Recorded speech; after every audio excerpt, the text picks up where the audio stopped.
Boxers don't do this. This is why Canelo's not fighting Benavidez. Why would Canelo fight Benavidez, who's relatively unknown, and Benavidez beats him, and Benavidez becomes overnight a superstar? That's Canelo's letting Benavidez make a name off of him. Wait, so you're saying that you're going to make... If it was up to me, like we keep on saying, we want to see Benavidez. Canelo, hell of a fighter. But my personal opinion, he's ducking Benavidez. You know, that's just my personal opinion. And I'm allowed to speak my mind. That's just what it is. We want to see Benavidez. David Benavidez isn't holding back after Canelo Alvarez lost to Terence Crawford.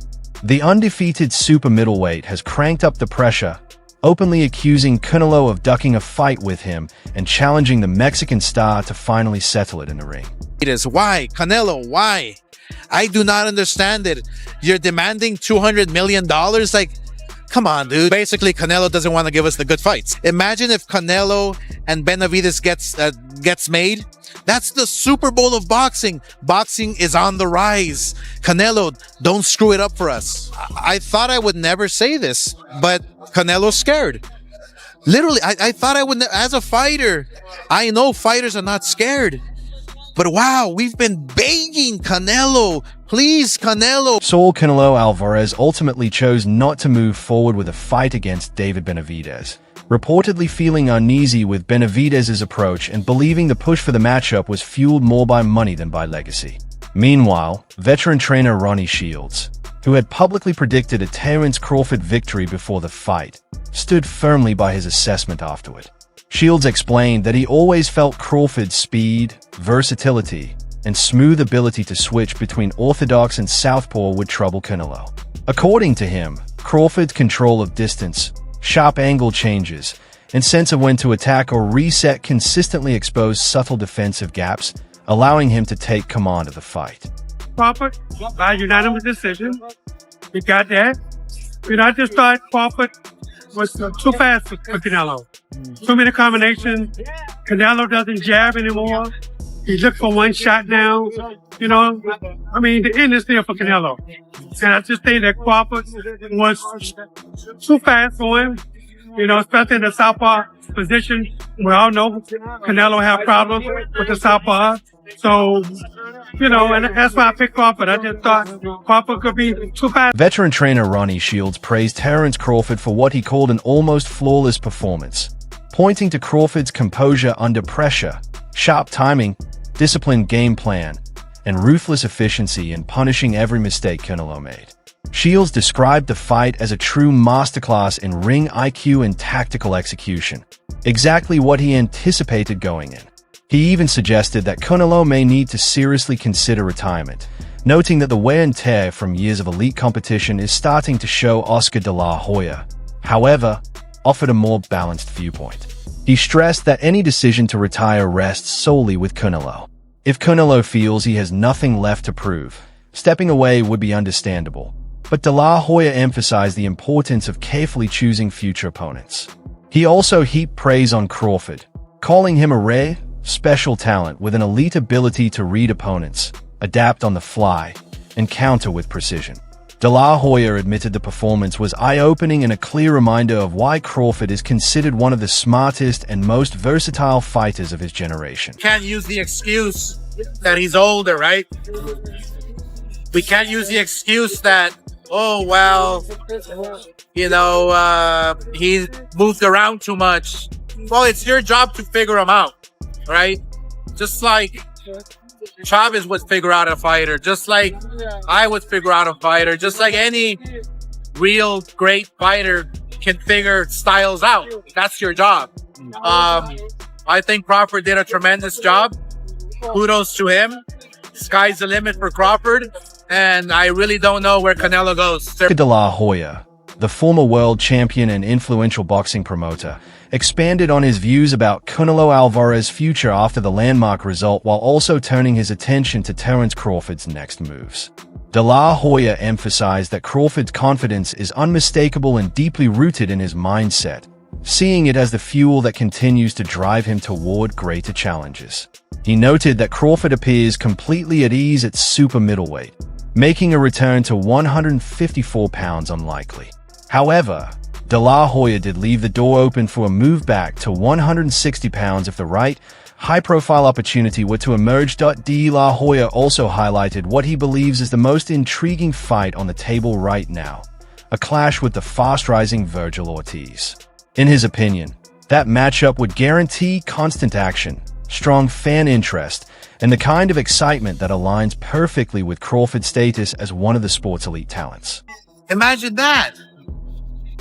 Would be incredible. So there's a good possibility that Crawford will stay at 168. Most likely go down to 160. I don't think he's going to touch 154. I think he'll stay at 160 eventually and try to find the biggest fights possible. And the biggest fight for him would be Thailand's Bud Crawford's performance in the September 13th headliner against Canelo Alvarez drew high praise from Rolly Romero, who stressed that defeating a fighter of Canelo's caliber requires something truly special. According to Romero, Crawford demonstrated that rare quality on the sport's biggest stage. He observed that the opening rounds were tightly contested, with Canelo applying pressure and keeping the exchanges close. As the bout progressed, however, Romero felt Crawford gradually seize control, dictating the tempo, landing the sharper, cleaner shots, and clearly claiming round after round. Romero highlighted Crawford's ability to make real-time adjustments against an elite opponent as proof of his greatness, calling the win an extraordinary achievement that almost feels unreal given the level of difficulty involved. That performance did something really special for me. Yeah? Yeah, a lot more special than what probably anyone else is probably thinking, honestly. I didn't expect Crawford to be that big. Oh, yeah. I didn't expect Crawford to be that big, but Canelo did good the first few rounds, first like all the way up like to round 4, and then that's when Crawford took over, So I mean, the second half of the fight though, it was all Crawford. There was no question. Following his victory over Saul Canelo Alvarez, Terence Crawford has taken a measured approach when asked about a potential matchup with David Benavidez, a stance that, in some ways, mirrors Canelo's own hesitation. Crawford seized the boxing world's attention by defeating Canelo and claiming his titles, a result that reshaped the division and immediately sparked debate about what comes next. In the aftermath, Benavidez reportedly laid out his demands to Canelo in pursuit of what many have labeled a potential Mexico's ultimate boxing showdown, even as several former champions publicly suggested that Canelo consider retirement. Crawford has been open about the challenges a Benavidez fight would present. He acknowledged Benavidez's clear physical advantages, pointing out that Benavidez is naturally bigger and heavier. While Crawford hasn't completely closed the door on the matchup, he emphasized that size was a key reason he felt comfortable facing Canelo, whereas Benavidez represents a very different and more demanding physical test. Boxing journalist Dan Rafael echoed sentiments previously shared by Rolly Romero when breaking down the Canelo-Crawford fight. Rafael noted that the early rounds were highly competitive, with both fighters trading hard shots and testing each other's resolve.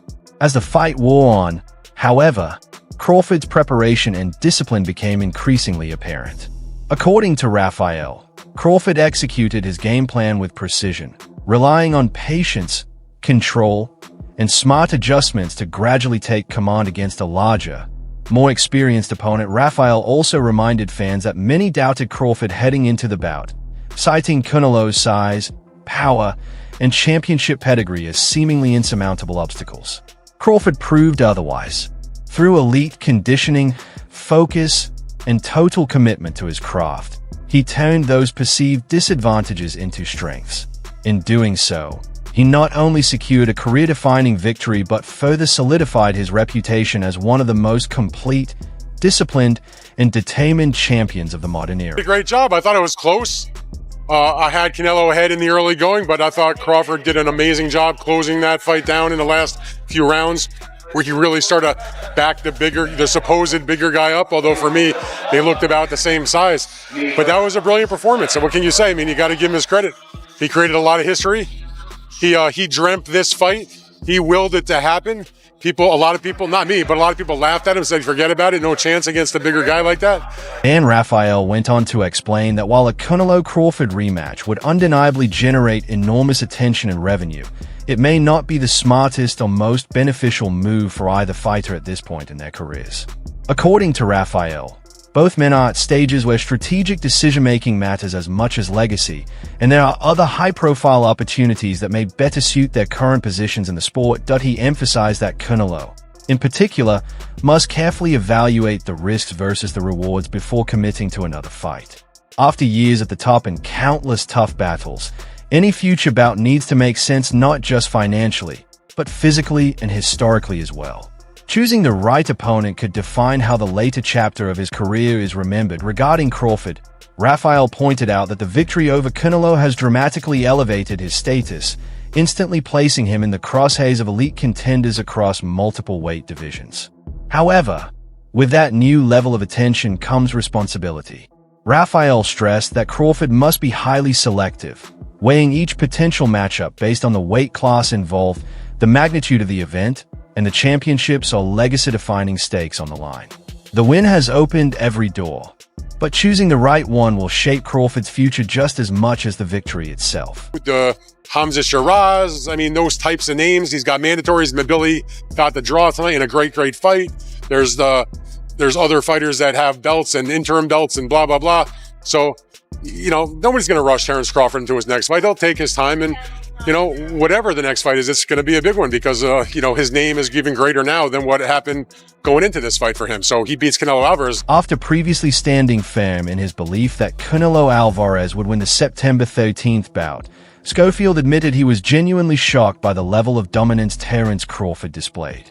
He said he expected a trademark Canelo performance, one destined to become a classic, but instead watched the Mexican star struggle to find rhythm or control at any point in the fight. For the first time, Schofield openly questioned Canelo's future, even raising the possibility that retirement could be nearing. Breaking down the matchup, Schofield explained that Crawford clearly outclassed Canelo across the board, controlling the tempo, dictating exchanges, and maintaining complete command of the ring. Crawford steadily built a decisive lead, removing any doubt about the final outcome. Despite the loss, Schofield expressed hope that Canelo doesn't walk away immediately, suggesting that time off and a mental reset could allow him to return refreshed, giving fans another chance to see the dominant champion who once sat atop the Canelo since I was a kid, so my heart, a tear almost came on my I ain't gonna lie, because it felt like, that Canelo's done. But I just think he was a little off that night. I think he can, make a big comeback. But to Crawford, man, he's the greatest of this era. You got to give it to him. Greatest of this era. Nobody's ever done that before. 3-time undisputed. So you got to take your hats off to Crawford. And I was just shocked that he was able to just dismantle Canelo like that, even with the size difference. That just goes to show. Canelo Alvarez's resume stands as a modern blueprint for boxing greatness.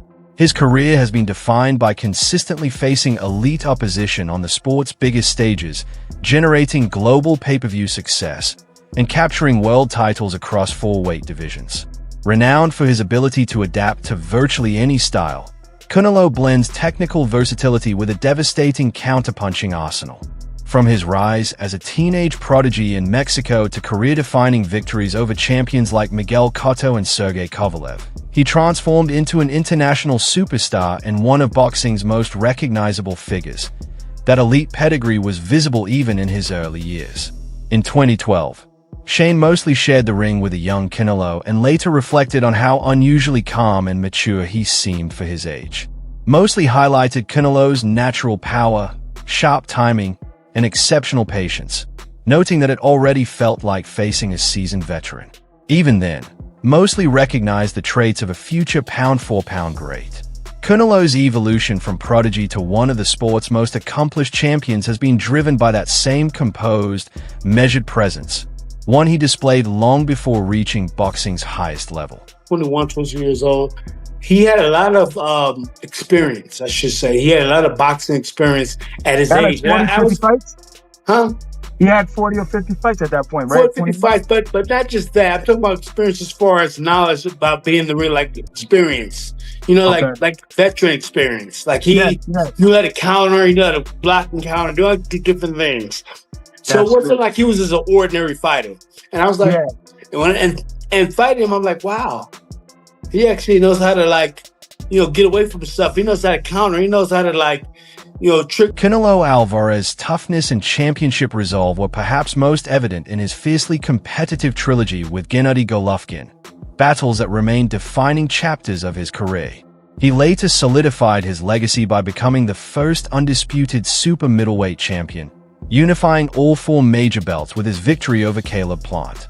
Beyond the titles, Canelo has consistently pursued dangerous opponents across multiple weight classes, never shying away from high-risk, high-stakes matchups. His career reflects a rare combination of longevity, excellence, and resilience, merging the proud fighting spirit of Mexican boxing with elite-level technical mastery. These achievements have firmly established him as one of the standout fighters of his generation. That respect was further emphasized when Terence Crawford returned the championship belts to him after their bout, a symbolic gesture acknowledging Canelo's stature within the sport. David Benavidez, meanwhile, has emerged as one of the most imposing forces in the super middleweight division. His 2019 victory over Anthony Dirrell marked a pivotal moment in his rise. By stopping the seasoned champion in the 9th round to reclaim the WBC title, Benavidez displayed composure, confidence, and an awareness of his growing place among the elite. Regaining the belt at just 22 years old, he described the moment as the fulfillment of a lifelong dream and spoke passionately about the meaning of the championship. Benavidez acknowledged Dirrell's constant pressure and sharp combinations, noting how the intensity escalated with each round. He viewed the win as clear proof of his development, discipline, and maturity, evidence that his youth, power, and focus positioned him as the fighter to beat at 168 pounds.